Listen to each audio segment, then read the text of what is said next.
Se eu te fizesse uma proposta de emprego e na primeira entrevista eu perguntasse para você qual é o seu maior defeito profissional e você me dissesse, que muitas pessoas dizem, eu acho que eu sou um pouco perfeccionista demais. Essa frase pode até parecer humilde, mas no fundo ela pode estar recheada de orgulho. Bem-vindo a mais um vídeo da série Do Orgulho à Humildade, baseado no livro do mesmo nome, cujo autor é Stuart Scott. No livro, ele apresenta mais uma manifestação de orgulho e ele diz: a pessoa perfeccionista se esforça em demasia para ser perfeita e faz isso para obter reconhecimento. Pode também fazê-lo para sentir-se bem consigo mesma. Seja qual for a razão, esse comportamento é muito orgulhoso e autopromocional. O problema básico é que o perfeccionista torna mais importantes as coisas que são menos importantes. Em um comentário, num artigo do pastor Valdeci Santos, ele fala um pouquinho mais sobre o perfeccionista. Em suas palavras, ele diz que o perfeccionista comumente não se contenta com o mais ou menos. Ele se esforça ao extremo para deixar tudo sem qualquer defeito. Seu comprometimento com a perfeição o torna, na maioria das vezes, incapaz de encorajar os pequenos esforços de outras pessoas e seus olhos geralmente se voltam para aquilo que não funcionou. As exigências do perfeccionista podem acabar ofendendo e machucando algumas pessoas que não atendem ao seu padrão. Também, a medida demandada pelo perfeccionista faz a ele se esquecer de reconhecer e valorizar o esforço de outros.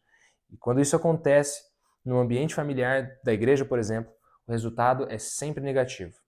Mas o problema pode ser maior quando o perfeccionista recebe alguma observação crítica. Para ele, a crítica é uma ofensa à sua identidade, um ataque à sua alma e ao seu estilo de vida. Na maioria das vezes, o perfeccionista não reage bem às desaprovações e, ocasionalmente, isso pode até gerar conflitos relacionais.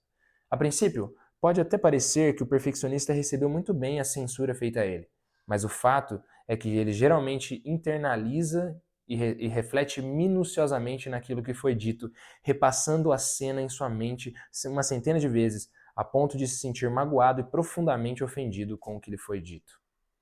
Será que você se viu em algum momento aqui? Eu me vi várias vezes.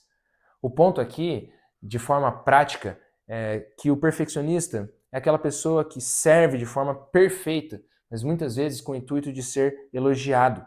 E tem que ser o melhor. Enquanto não for o melhor, isso não será aceito. Inclusive, o melhor do outro. Ou o perfeccionista pode ser aquele workaholic, aquela pessoa que trabalha e trabalha sem parar, sem descansar, que torna o trabalho o seu próprio Deus. É a pessoa que coloca na frase no Instagram assim de efeito, trabalhe enquanto eles dormem.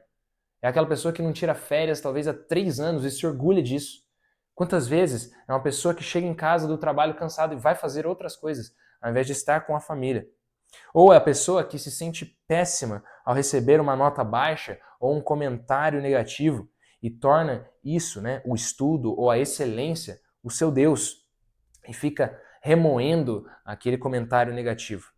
Ou a pessoa que não aceita qualquer serviço que não for impecável, seja a entrega de um produto no prazo, ou a lição da escola do meu filho tem que ser feita perfeitamente, ou até mesmo o ponto do bife num restaurante, se não vier do jeito que eu pedi, ou talvez a limpeza do meu carro, um corte de cabelo, a foto tirada numa reunião de família, seja o que for.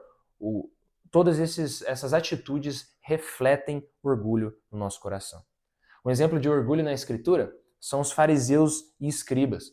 Jesus fala deles em Mateus capítulo 23, verso 23. Ele diz assim: ai de vocês, escribas e fariseus hipócritas, porque vocês dão o dízimo da hortelã, do endro, do cominho, desprezam os preceitos mais importantes da lei, a justiça, a misericórdia e a fé.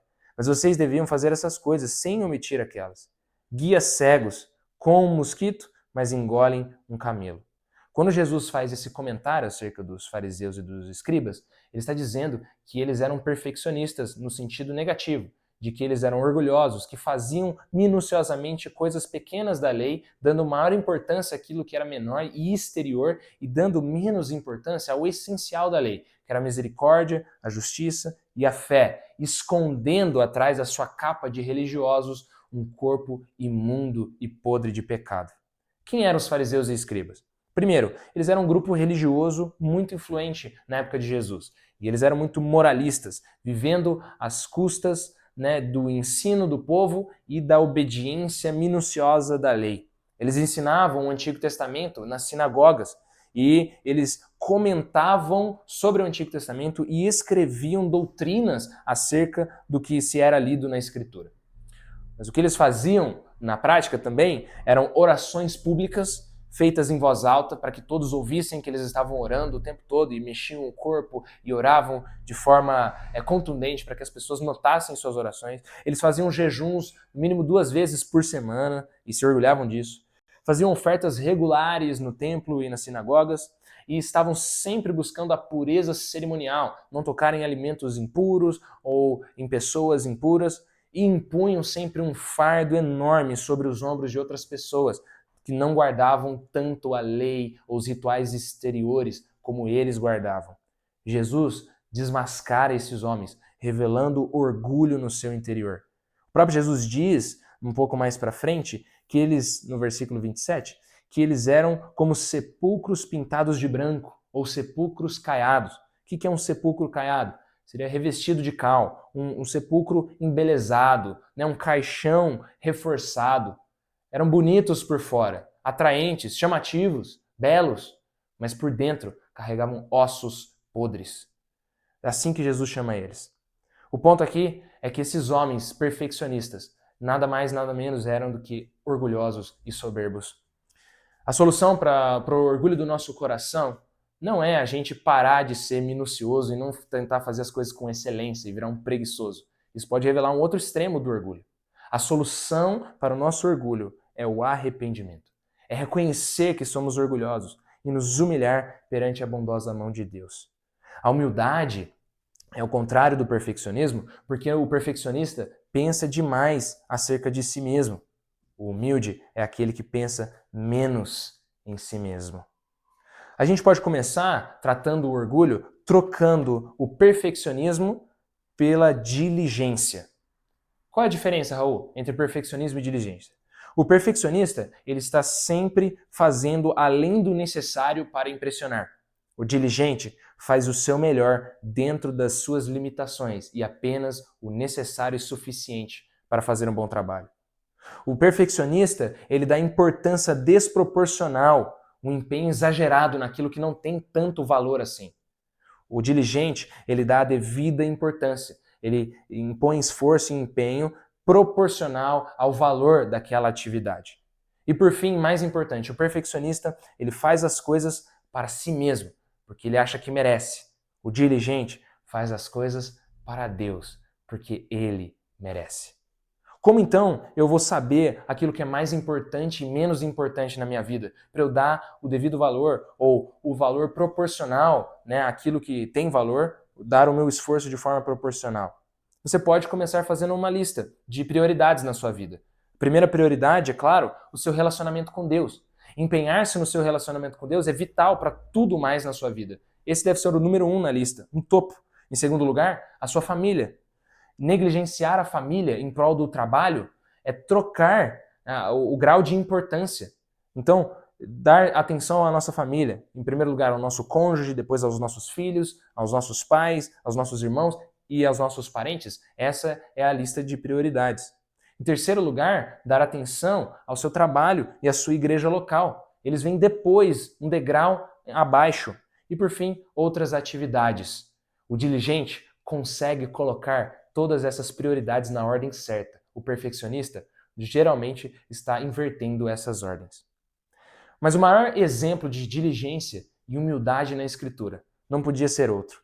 É o Senhor Jesus. É aquele que estava diante dos fariseus e escribas, aqueles hipócritas perfeccionistas. Você lembra que o Senhor Jesus, antes do seu ministério começar, ele era um carpinteiro. Um carpinteiro que fazia madeira, fazia não apenas casas, mas objetos de madeira, cadeiras, mesas.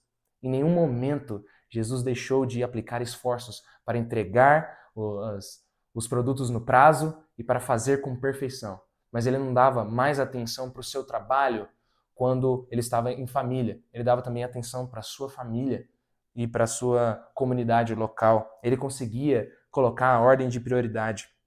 Quando Jesus começa o seu ministério, ele mesmo disse em João 4,34 que a minha comida é fazer a vontade daquele que me enviou. Ele fazia o seu ministério com toda diligência e amor, mas ele não fazia de uma forma autopromocional, para ser bem visto, para ser famoso. Ele fazia isso para a glória do Pai.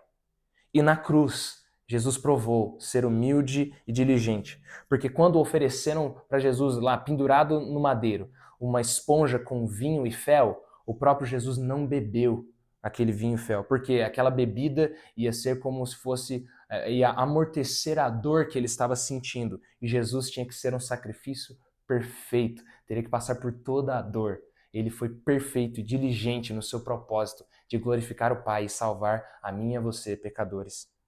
O próprio Senhor Jesus aceita as nossas obras imperfeitas, porque ele não é perfeccionista e orgulhoso, ele é diligente e bondoso. Ele aceita as obras imperfeitas dos seus servos, ainda que a gente esteja tentando fazer o nosso melhor. Ele também aceita elas, mediadas pelo seu sacrifício perfeito.